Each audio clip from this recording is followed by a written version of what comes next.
Isabelle Hurley, who is a master's graduate from the biology program. You defended in December, right? Just very recently, yeah. Which is very exciting. Congratulations. So Isabelle is interested in climate change and biodiversity policy. She's now a research associate in the biology department here at Dalhousie's Faculty of Science, and studying the future of oceans under climate change. Really cool also, Isabelle is the co-creator of EnviroVote Canada, which if you guys haven't had a chance to look at, please do. It's so cool. It's a platform to help Canadians to better understand the environmental policies of major Canadian political parties. And I believe it was launched during the last federal election, and now sort of being used to hold these political parties accountable for their climate change environmental policies. So such a cool side project as that I think you started in your undergrad and carried through to your graduate studies. So maybe Isabelle will touch on that a little bit. But yeah, so I just wanted to kick it off, welcome everyone. And we did receive a couple questions through Instagram as well. Like I said, feel free to turn on your camera or your microphone and ask. We also have a chat here that you can pop your questions in. But Isabelle, I guess I'll turn it over to you to say hello and welcome, and then we'll start taking some questions. Sure. So I'm Isabelle. I did just defend. I did my BSc at Dalhousie as well, honors in marine biology, and then my master's of science, which was in the biology department as well. So I've been out here for like 6 years at this point. So I really like Dal. Yeah, I feel like you gave a pretty good rundown of like what my spiel is. I feel like I'm still figuring out what my pathway is going to be. But I also feel like I took steps that allowed for like multiple careers to be available to me after this. So I think that's a nice thing about a master's in science is I think once you get to the PhD level, it's mostly because you would like to go into academia, but at the master's level, you could go work for not-for-profit, you can work at a university, you could work for the government, like there's many options available to you. So I don't feel like a master's is like closing you off at all. So I'm just still kind of figuring out where in those options I'm going to end up, but I think I'm interested most in going into policy and politics. So that's my next move, is maybe to Ottawa after this. Amazing. Awesome. Thank you. Well, does anyone have any questions for Isabelle about really anything, all things grad school, all things career paths? Feel free to use the raise hand function here in Teams. Give it a minute here.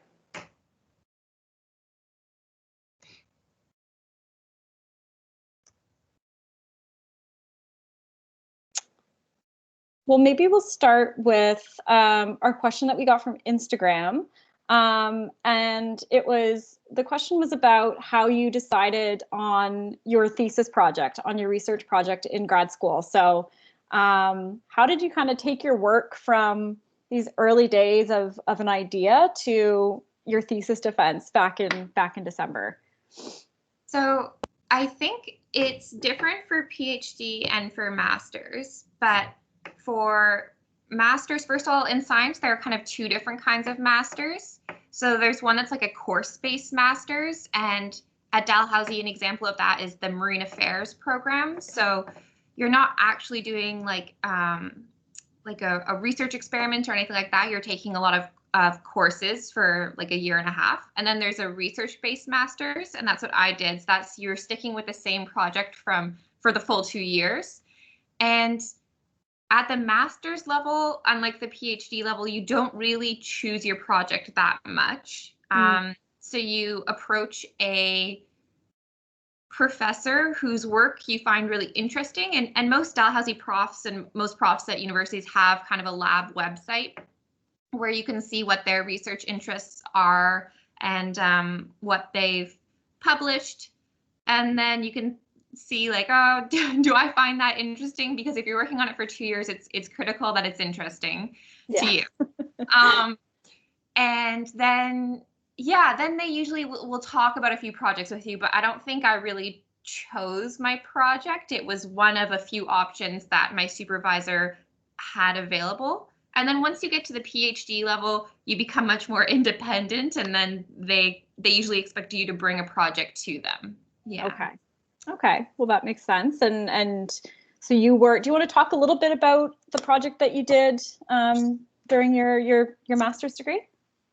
Yeah. So I worked with Boris Worm and Derek Tittenzer. They're two profs in the biology department at Dal.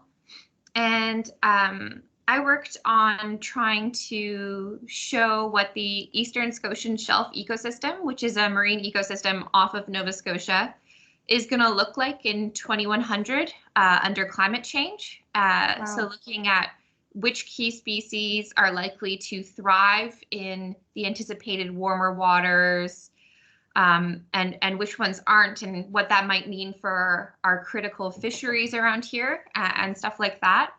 And I'm also really interested, I did kind of a bonus chapter on policy ideas because I'm interested in the link between science and policy. So scientists often come up with all of these ideas that are great, and or they think they're great, and they think we just need the governments to uptake these ideas and make them law, and then problem solved.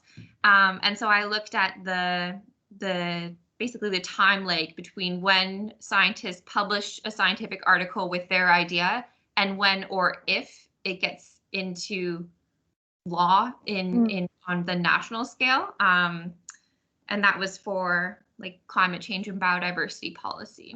So yeah.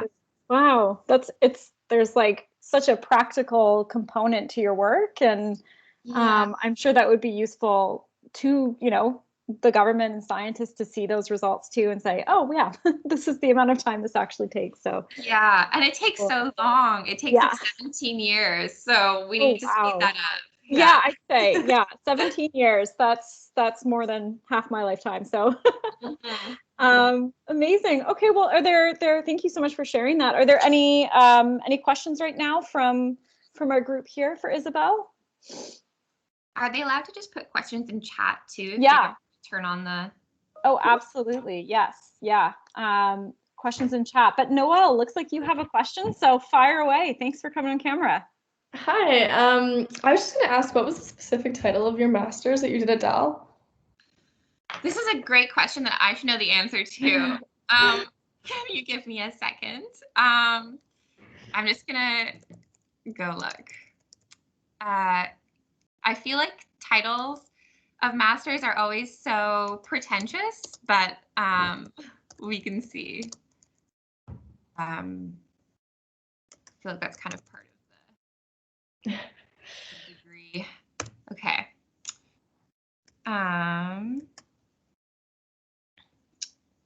It was called Reconciling Ecological Risk Frameworks and Policy Implications at Multiple Scales.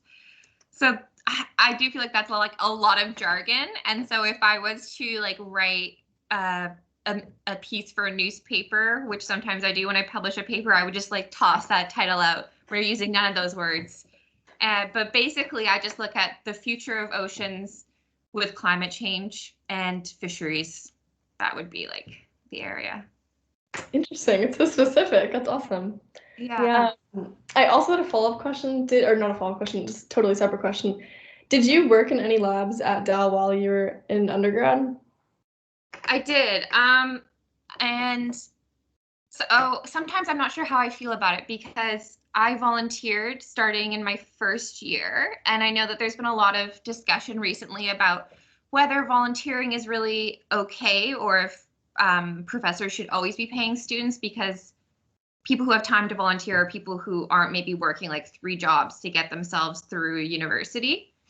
But I was fortunate enough to be able to afford to volunteer. So I volunteered with Hal Whitehead, and he does the like whale acoustic work at Dalhousie. And then that was for my first year and my second year. And then by third year, I got a paid position. There's something called this is just letters, USRA, which is like a scholarship you can kind of apply for, that the government gives basically universities a certain amount of money to hire summer research students. So maybe someone can send out a link with this recording to that in case you'd like that job. I just put the undergrad science research opportunities in the chat there, and there's all kinds of information about opportunities available across the faculty there. So yeah, that's basically Thank you. Yeah. So I did that for 2 years, and then I did my honors. And then through doing your honors, I felt like I was making connections with all of the profs, especially if you have a good supervisor. I had Heike Lotze, and she was really good at introducing me to other people. So that was helpful. Awesome. Thank you.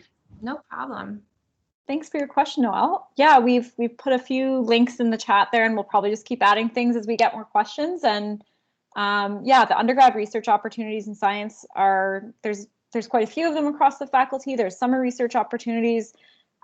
Future sessions in this Pathway Exploration Week initiative has some focused sessions on summer research, on Honors 101, on how to get experience in a lab and things like that. So Stay tuned, keep your eyes open for future sessions there. But thank you for sharing your experience, and especially an honest experience. I think that's really important. So I see Megan is typing a question there. Okay, there we go. Microphone isn't working, but I was wondering what experiences external to your undergraduate and master's degree you found really valuable to getting to where you are now, like volunteer or short-term courses. What a great question. That's such a good question. I feel like I have an honest answer that isn't. Okay, so when you're applying for graduate school, there are kind of a few different streams to get funding. So sometimes a professor just has extra grant money and he can decide, I want to pay my graduate student. But often you're applying to external grants, things like, again, it's just an acronym, but NSERC or the Killam Award at Dalhousie. And unfortunately, in my opinion, the main thing they look at is your GPA. So I had, in terms of bang for your buck, the best thing I did for myself for getting into grad school was studying a lot during my undergraduate degree. But that doesn't mean if you have a lower GPA that you can't get into graduate school. It's just harder to get that external funding. Some other important things I did, I think TAing was really good on your CV. So being a teaching assistant is something that starts to become easier to get once you're in third year or in fourth year. But because you're often applying for graduate school when you're in your fourth year, definitely doing it in your third year is a good thing. But I feel like I had to work a lot during my undergrad. So other than the volunteering I did with HAL, I didn't really have time for a lot of volunteering. I don't think. Maybe I did. I can't remember. I think it also, just to interject here, because I've done a master's program as well. It depends on the program as well, and the way that the applications are weighted. So I have a master's in public health, and the outside of the classroom work experience and that kind of stuff was weighted almost the same as GPA, and they look at that. So I think it depends on the type of graduate program you're pursuing as well. So I think it's important when you're applying to and starting to think about applying to, even in your first, second, third year, the types of things that a graduate program is looking for in your application and working towards that. So requirements definitely vary and differ between programs and areas of study for sure. So I think it's completely different, and you just have to unfortunately do your own research and making sure you're starting to plan ahead. So yeah, I just wanted to add that in there from my own experience at least. Yeah, for sure. I can only really speak for doing a research-based master's at Dalhousie, and specifically in the biology department. Yeah, awesome. Thank you. So we have a couple another question here from Saren. So what sort of GPA should we be aiming to maintain to have an opportunity to gain some external grants? It's a great question. It's such a good question. I don't think that I even know the exact answer, because I know it shifts. Like every year it's not necessarily the same. So, but it will say on the website. So if we end up sharing links for things like NSERC, Killam, and the Nova Scotia Graduate Student Scholarship, then they would be able to find there's usually like a suggested GPA for applying, but that's, you know, not necessarily as high as it's not like you don't have to have 100% is what I'm trying to say. You can have a life as well. Yeah, that's a really good point. Yeah. Yeah, I think it certainly differs by the award and the grant. So again, I think it's just looking at the specific requirements for each grant. But thank you for your question. Anyone else have a question in them right now, either in the chat or want to turn your cameras on?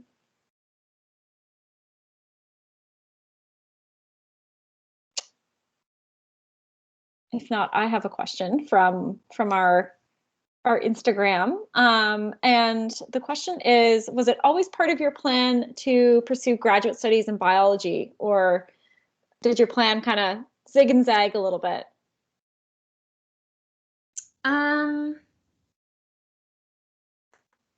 I think it was always kind of in the back of my head that a lot of jobs these days kind of they give preference to people with a master's. So I had some friends who had graduated a couple years before me and tried to get jobs with Fisheries and Oceans Canada, which is like the government department that deals with ocean stuff. So it would be the government department I would want to apply to. And while they accept people with bachelors of science, they always give preference to people who have a master's. And so I think as I went on, this kind of was occurring to me in third and fourth year, that I would have the best chance of getting a job that I would find fulfilling if I got a master's. But also, you know, I decided to go right after my undergrad, but that was probably partially just because I was like a little young and still lost and not ready to not be a student yet.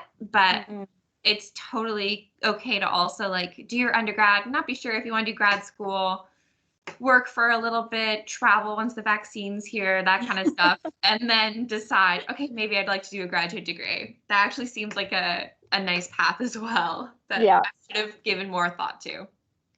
That's awesome. Thank you. Okay, we have Chloe and Isabella joining us. How much would your major in science impact your master's or post-undergrad opportunities?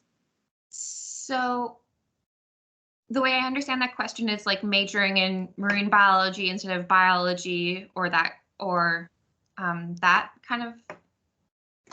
I think it's like, like if do you have to go from a biology undergrad into a biology master's, maybe just with that specific research stream of master's, but then like I know like medical school or a lot of professional programs, law school, your undergrad doesn't matter as much. Does that make sense? Yeah. Okay. Yeah, totally. I mean, my supervisor did his undergraduate degree in computer science and then his master's in ecology. So I don't think necessarily, I think it's definitely more normal to go from a major in your degree to something related, but it's totally possible to do something unrelated and then go into a biology degree. Yeah, as far as between even like if your undergrad is in marine biology, or oceanography, all of those would have allowed you to do what I did. So it isn't that specific. And if you're interested, I think the foundational skills on how to learn and how to research that you pick up during your undergrad will easily allow you to catch up if you become fascinated in a particular field and if your supervisor encourages that. So yeah, I wouldn't say it limits you, but if you happen to know that you're super passionate about something, that's great too. That's awesome. That's a great response. Thank you. Chloe and Isabelle, I hope that's how you you meant to have that question asked. I just kind of interpreted it that way. So please feel free to jump in if I did not interpret that properly. But any other questions from the group right now? We do have a few other from Instagram. Okay, it was. Thank you. Great. Yeah, anyone else have any other questions for Isabelle right now? Paula, go ahead. Hi, I'm just trying to find the camera thing. Welcome. Thank you so much for Hi. question. Hi. Yeah, so you mentioned that I'm a master's student on my last year. And you mentioned that you kind of did stuff in a way that allowed you to have different career options afterwards. So I was wondering if you have any advice on that. I'm at the point where I'm almost done my master's, but I'm not really sure what I want to do afterwards. And I kind of want to make sure that I have like different options so that if it ever occurs to me what I actually want to do, I can go and do that. What's your master's in? Neuroscience. Okay, cool. My best friend just finished her master's in neuroscience at UBC.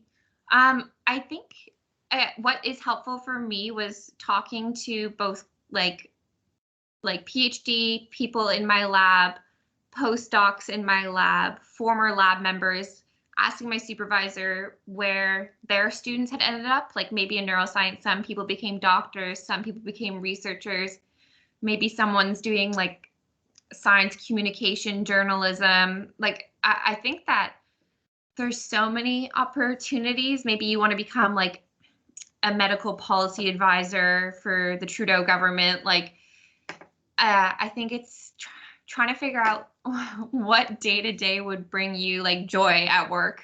And I think for me, I recognized during my master's that I actually wasn't going to be just strictly research, that wasn't leading to something like tangible in the real world that was going to bring me joy.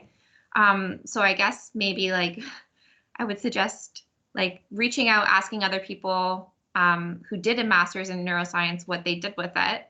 And then also just some like maybe reflection on what parts of your master's have been like actually fun to do and what parts you found harder or a little like isolating, especially during COVID. I noticed right away how much of my joy actually came from just meeting with my colleagues every day.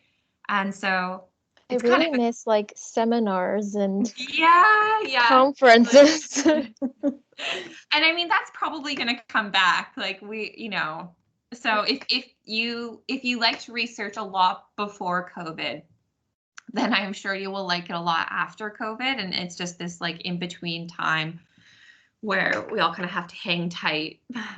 Yeah, that's a good question. I don't really know myself yet, so. I feel that. Thank you. That's great advice. Thank you. Okay, we have a couple more questions popping up here. So Sarah's is just wondering what the application process is like for a master's program. Okay, so I think if you want to do a master's, it's a really good idea to try and do an honors.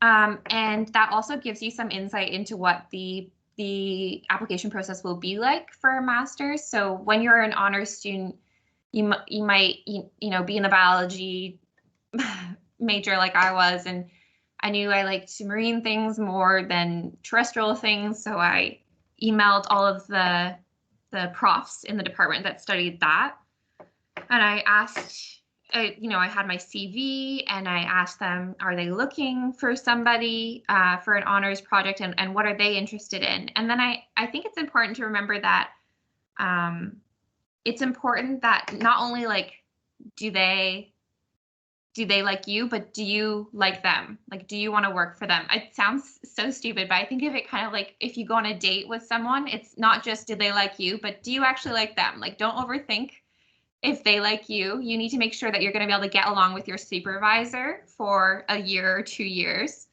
So it's okay to do a little bit of like supervisor shopping. I think that's actually a really good practice. And then once you find your supervisor, then you write up a proposal for your honors. So it works kind of like that when you apply for a master's. So the first thing you do is you figure out what area are you interested in.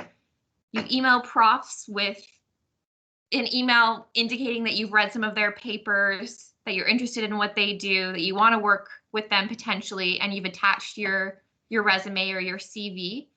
And then you probably have like a Zoom meeting, and then you start working together on scholarship applications if they need external funding. So if they happen to have funding for you already in their lab, then that could be a much shorter process. But if most researchers might need a little bit of external funding, maybe they can fund you halfway, but they need like 10 grand more or something like that, then you would work on those scholarships together. And then depending on the university you're applying to, it's super easy to actually apply. Once a prof has decided to take you on, it's like one form and that's it. So that's the least hard part. That's awesome. Thank you. What a great response. I love the analogy to, it feels like you're dating someone, and you're so right. It's very important. So yeah. What a fantastic response. Okay, we have a couple of great questions from Chloe and Isabella. It's a two-parter, so I'll start with the, do you have any research opportunities that you would recommend that were interesting or fun? That's the first one. Well, any lab that does field work is fun in my opinion. So there are some, like my lab is unfortunately like all on the computer. Because there's no lab for like going into 2100, but there are some labs at Dal who like they go out and they sample like fish in rivers in Cape Breton, and that sounds really appealing to me. So if you can get into volunteering for one of those labs, my lab takes on volunteers, but it's all stuff you can do on a computer. So it depends what kind of stuff that you're interested in. And if you don't have time to volunteer, I think the link they sent earlier about those undergraduate research opportunities that are kind of paid, that's a great option. Mm-hmm. Yeah. I have a feeling your volunteer experience with Dr. Whitehead, with Hal Whitehead, was probably pretty fun too. I know he's known to be out on the water, and well, I feel like that's also the issue with being a volunteer. Sometimes you kind of get like delegated the like so-called grunt work, but that's just like a rite of passage. But so I didn't actually get to go to the Galapagos with him, but his master's students do. So if going to the Galapagos is something you really want to do, they like go sailing for 3 months a year, collecting whale data. So that just sounds like bliss. But what I did instead is while they're in the Galapagos, they have like a underwater microphone in the water all the time. And so I would sit there for a couple hours every week and listen to the whale calls. And there are specific pods of whales make specific calls. So you would try and identify which pod it is based on the noise. And I think they still get volunteers to do that now. So if that's something you're interested in, it's kind of fun. Yeah. That sounds pretty fun. Yeah. There's so many amazing opportunities like that in the Faculty of Science at Dal, I feel like, because of our proximity to the Atlantic Ocean and just the proximity to incredible researchers we have here at Dal. Yeah. So I feel like there's tons of hands-on opportunities to do research, and they're definitely out there. And then the follow-up to their question, if you could say one thing to your first-year self, what would it be? I love that question so much. Such a good one. Oh, yeah. I think, gosh, I think that so I think I studied too much. I think I was too anxious because it can be scary going from that, going from high school to going to first year. I was super nervous all the time that I was going to fail all of my classes. I think before every midterm, I called my mom, like crying. I was like, I think I should just come home. Like, so distraught, which is ridiculous. But I think I wish I had studied more efficiently. Like I would often just feel good about myself if I went to the library and studied from like 5 p.m. until 10 p.m. And I hadn't necessarily like used all of that time well because I would like check Instagram, check Facebook, I don't know, find a reason to go to Second Cup in the Killam or something like that. And I think that there are better ways to like focus. And towards the end of my undergrad, I was able to do things like set timers on my phone and I can't look at it until that time is done and just devote it to study. And then I can have the evening with my friends or my partner. And I don't know, I feel like that's a lot better. So trying to be more efficient with studying so that you can have more like joyful life outside of studying. That's a good one. That's a great one. Yeah. Thank you so much. So I wish we could all sort of go back to our first year self. I would probably have similar advice to myself and say, don't worry as much. Take courses that you think are interesting and fun, and talk to people like advisors that can help you. We have such a fabulous advising team at Dal, both in the Faculty of Science and the Bissett Student Success Center. And I never spoke to an advisor once during my undergrad. So I would absolutely ask for more help because it's okay to ask for help. And yeah, that would be my advice, at least. I know this is not my session, but no, I agree. And I think also joining, like most majors have a society. So there's like a marine biology society, all that kind of stuff. So being with students in your major in even in like that club social setting, you'll still hear from like the third years what their favorite courses were or what opportunities they have. So I think that's still happening now, I think, even online. So absolutely. Yep. Amazing. Thank you. Paula, is that a old hand or a new hand? I hate that like teams thing. New hand, old hand. Do you have another question? That was either an accidental hand or an old one. I'm not sure. Thank you. All right. Any other questions from the group right now?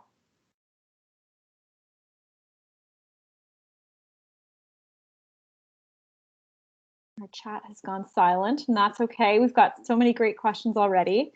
So while you guys still think of some more questions, I'm going to go to my next one from Instagram. And you've kind of touched on it a little bit already, Isabelle, but what would you say so it's two-parter, I guess. What was the most challenging part of graduate school, and what was the best part of graduate school?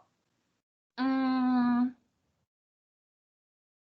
think the best part was I got to go to a little workshop that was in Cambridge, England, and that was really fun because I had never been to England before, and I really liked it. So it was a lot of fun. And I think that's one of the greatest things about academia is all of the conferences, like Paula mentioned earlier. So that there is a lot of travel in academia normally when it's not COVID, which is really fun. And I also I started the platform or website EnviroVote during my graduate degree as well. So that was really fulfilling. And then the worst part, well, I guess the obvious one is COVID. It's been hard. I mean, it's been hard for everybody, but I also feel like grad school in general can be a tiny bit isolating if you don't work to avoid that. So I think it took me a couple months to realize that I was feeling lonely when I started grad school because I was working on a project all by myself. And even though there are people like next to you in your lab normally, they're not necessarily working on the same thing. And I was used to like a team dynamic more. But that can be easily fixed just by communicating that's how you're feeling, and then we started having more like weekly lab meetings and all that kind of stuff. So I think just getting, I don't know, when you're working on a project by yourself, you get to know yourself a little bit better and like what you need. So that of course is challenging, but ultimately not terrible if you figure out how to communicate your way through it, I guess. Yeah. No, that's great. I think, and the challenging parts have probably been made extra challenging from COVID. And so, you know, kudos to navigating that last chunk of your master's program during this absolutely wild time. So I'm sure it just compounds any of the, you know, the challenging parts of it too. So yeah. Anyone else want to ask an in-person question here? Okay, here we go. Great. Oh, I'm not scrolling down here. One sec. Do you have any tips on how to be more efficient with your time and learn to time manage throughout the week? Yeah, I mean, what works for me might not work for everyone else, but my best friend who's doing her master's at the same time at UBC, we have a shared Google Excel sheet that we use as kind of like our Google Calendar, and every week we lay out like what we're trying to get done, and then as we accomplish tasks, we highlighted certain colors, or if we're having a rough week and nothing's getting accomplished, then my whole Excel week will look like neon green, and she knows to give me a call. So I think having somebody who's like, it feels like you're looking out for each other can be really good. So if you have a best friend that you can do that with is really nice. Also, I plan things in the evening for like most days now that I'm not a student. But even when I was a student, I would plan like, you know, dinner with my boyfriend or wine night with my girlfriends, you know, at 7 p.m. So I have to be done if I want to be able to really be present and enjoy those moments. And so I think setting yourself up for success that way is good. And for me, the biggest distractions are my phone, which I think is not unusual for my generation. So being really honest with myself about how I use my phone time, I think is critical for me anyway. Oh, I feel like those are all extremely practical solutions, and I love the shared Excel file. Like, that's incredible. I want to do that. Yeah, it's actually so nice, especially when you're living close to your friend. You feel like you see more of what's going on in their life. I don't know. That's really cool. What a neat strategy. Yeah. I had a question that I should have asked at the beginning of our session, and it's if you could just all put in the chat if like what year you're in, and it sounds like we do have a few master's students here, opening Excel now. That's amazing. That's great. Yeah, let us know what year you're in, and if you want to let us know if you are, you know, thinking about graduate school too. We'd love to hear from you a little bit, and you know, thank you for your questions, obviously. But yeah, I just realized like we have a group of people here that I don't really know much about, and yeah, so we have Chloe and Isabelle are first year, amazing. Second year, thinking about a master's. First year, awesome. Lots of first years. Second year, my master's. Starting PhD in the fall. Congrats, Paula. That's fantastic. Amazing. Jocelyn, I think your question is for Isabelle. I think so. Are you working now? And if so, what are you doing? And what are your plans for the future? Yeah, I am working now. I'm working as a research associate in one of my supervisor, Derek's lab. So he's in the biology department. It's called the Future of Marine Ecosystems Lab. And we take volunteers, if any of you want to volunteer.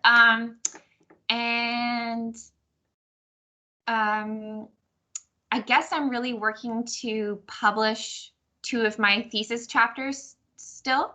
So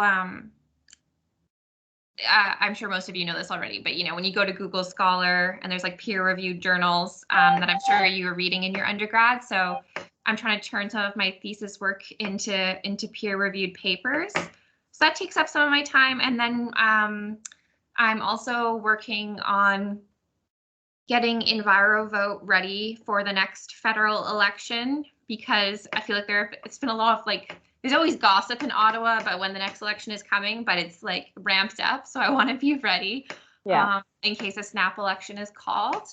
And I'm kind of applying for other jobs right now. I think my dream job is to work in Ottawa developing climate change and biodiversity policy, but that's kind of like a really big person job. So there might be a few like baby steps along the way to get there.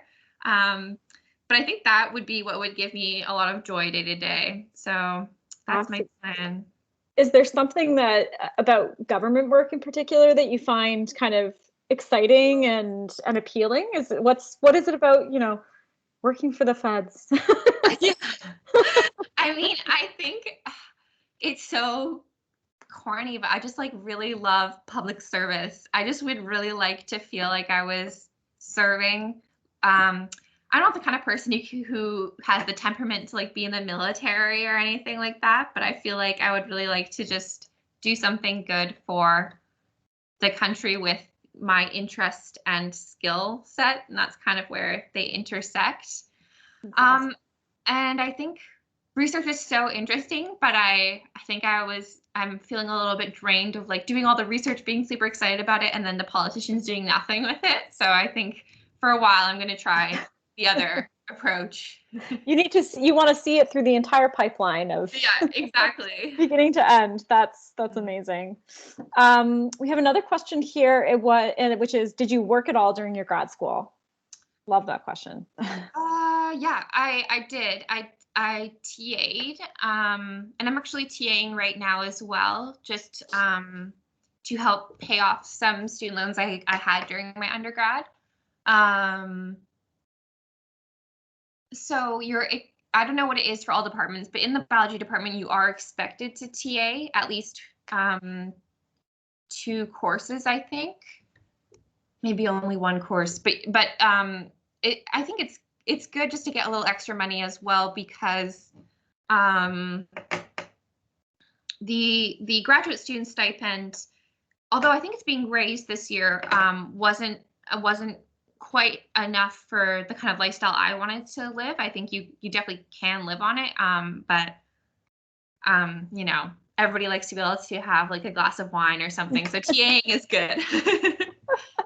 That's awesome. I love that. That's our takeaway advice. Everyone wants to have a glass of wine. So yeah. No, just it's all about balance. I don't know. Absolutely. No, that's incredible. Amazing. Any other questions from the group right now? We have about 13 minutes left in our time with Isabelle today. So any other questions? Feel free to put your hand up, turn your camera on.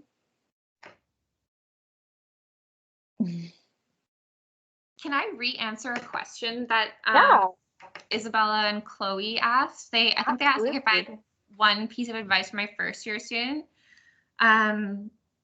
This is my whole education experience. So like first year to now, I really, really encourage you to just be okay just saying, sorry, can you explain that again? Or I don't understand. The number of times I've been too embarrassed in my undergrad and grad school after a professor has explained something, and it might be full of jargon and they might just think I already know about this. And then I was just like, yeah, okay. And then like go home and try and learn it on my own. It's just such a waste of both of your time. So just, it's totally okay to just say, yeah, I don't understand that at all. And that was a real lesson for me during COVID, because before COVID, I could kind of fake it a little bit and just kind of like wait till the professor leaves and like ask a lab member, like, what does he mean? I don't understand. But like, I in COVID, I was alone, and it was like a very humbling process to just be like, I don't know. But I think it's just good to be honest with what you understand and don't understand. That would be my advice. I love that. That's such good advice. That's amazing. Thank you. We have another question here in the chat. If you could explore or take any different types of courses beyond biology, what would you take? I think maybe, it's not surprising, I think I would take a political science degree, but also maybe like history. I mean, there are so many courses at Dal that I wish I had had time to take. And I did squeeze a few in. Like I took Hinduism and Buddhism because I found religion interesting. And those were great too, just to do something different. I think it's important to kind of try to understand what art students are doing. So yeah, it was fun. We really try to encourage students in science too to like explore and take a look at the courses offered in Faculty of Arts and Social Science and Computer Science and College of Sustainability. So like, you know, there are so many cool things out there, Dal, that I can't even believe they exist. Like, oh my gosh, there's like the history of rock and roll. Like, who doesn't want to take the history of rock and roll? That sounds great. I don't know. Oh no, it's so cool. And I feel like there's like new classes added every year. So spread your wings and try new things for sure. And Jocelyn says that's an easy course too. Sounds like she may have taken that. I feel like I'm just going to be like a senior citizen coming back just to audit classes at Dal because there's so many I wish I had gotten to take. Yeah, exactly. Oh, what a sweet, you queens are really pretty. Thank you so much. Oh my gosh, that's so sweet. Thanks. Sounds like, looks like Paula is asking a question there. We have about 10 minutes left too. So if you do have a question, feel free to put your hand up. And just to let you know, we are recording this and this will be available after. So all of Isabelle's fantastic tips can be revisited at any time. Paula's dream as a senior citizen is auditing courses. Yes, living the dream. I love that. There are always people in my classes doing that. And I thought that's fantastic. I want to be the person who always wants to learn. I think it's so good. I know. I agree. I think that would be so fun. Noelle, I'm going to get the link for you right now. And I will put it in the chat so that everyone knows where to check. And give me 1 second here. Okay, so 1 second. All sessions for this big initiative that we're launching will always be recorded. We're going to make everything available on that webpage there. We're building this out as we kind of confirm things. So later on, tomorrow we have a Q&A session with an alum from Earth Sciences who is an environmental lawyer now. So talking about kind of a zigzaggy career path. She went from being a geologist to an environmental lawyer, which is really cool. So that's Jacqueline Stevens. And then on Thursday, we have Nicole Hager joining us, who is a microbiology and immunology grad, and she is going to talk about her experience working in healthcare, and she's now studying medicine at Queen's University. So that's this week's programming. We're going to have different guest speakers, more grad students, more alumni coming in for future weeks. So keep checking back to that page. Check back on our social media at Dal Science. And we're going to be sending, so many of you probably stumbled upon this from an email that you received this week. So keep checking your email because we're going to be sending all the new event listings that we're hosting every week at the top of each week so that they're in your inbox and you can add them to your calendars. So so we are so excited to be doing this and really hope that you all take advantage of this opportunity to sit down with folks like Isabelle to ask your questions. And I'm so glad that we were able to have this conversation today. And yes, we have one last question here. We still have time, so no problem. What about Dal made you want to do your master's here? What a great question for someone who came from the other coast. So that's a lovely, really good question. Go ahead, Isabelle. Well, I love Halifax, but I think it was that kind of like supervisor shopping that I talked about before. I applied to some other, or I got in touch with researchers at UVic, at DAL, at some places in Europe as well, and someone in Hawaii, and they were all open to taking people, but when I had Zoom meetings with them, I just felt better about my supervisor options at DAL. I thought I would work better with them, and I talked to something you can kind of do behind the scenes is like when you've had your interview with a potential supervisor is you can look on their lab website and see who their current students are. And they usually have like an email address. So I would email the student and be like, hey, what's it like working in your lab? And based on that information, I mean, the supervisor in Dalhousie are really great, the ones that I've had. So I was very happy to stay in the biology department. And I mean, if it's like a really good supervisor, I know Derek, when people apply to work in his lab, he automatically sets them up on a Zoom call with me and some of his other lab members. So I think you want a supervisor who I guess thinks that they're doing enough of a good job that their students are gonna say good things about them too. But yeah. That's great. Thank you. Okay. Any final questions for Isabelle today? Isabelle, I know, I believe you volunteered to give out your email address, correct? Yeah, I think someone totally. else. I can Okay. put it in the chat. Is that sure? Yeah, I have it. I have it here as well, so I can put it in the chat as well. So, yeah, Isabelle has kindly volunteered her email address there. I hope I used the right one there. And if you have any follow-up questions, please feel free to get in touch with her. Get in touch with us from Allison from the dean's office. I'll put my email in as well. And you know, we know this is a big decision. Grad school, it can be difficult to plan and explore your options, but that's why we're here. And always happy to chat with students if you have more questions and want to talk one-on-one or something like that. So. Please don't ever hesitate to get in touch with us. And yes, Jocelyn, our wonderful alumni officer, has been here asking some questions as well. So Jocelyn does a lot of fantastic work with our alumni community, and there she is.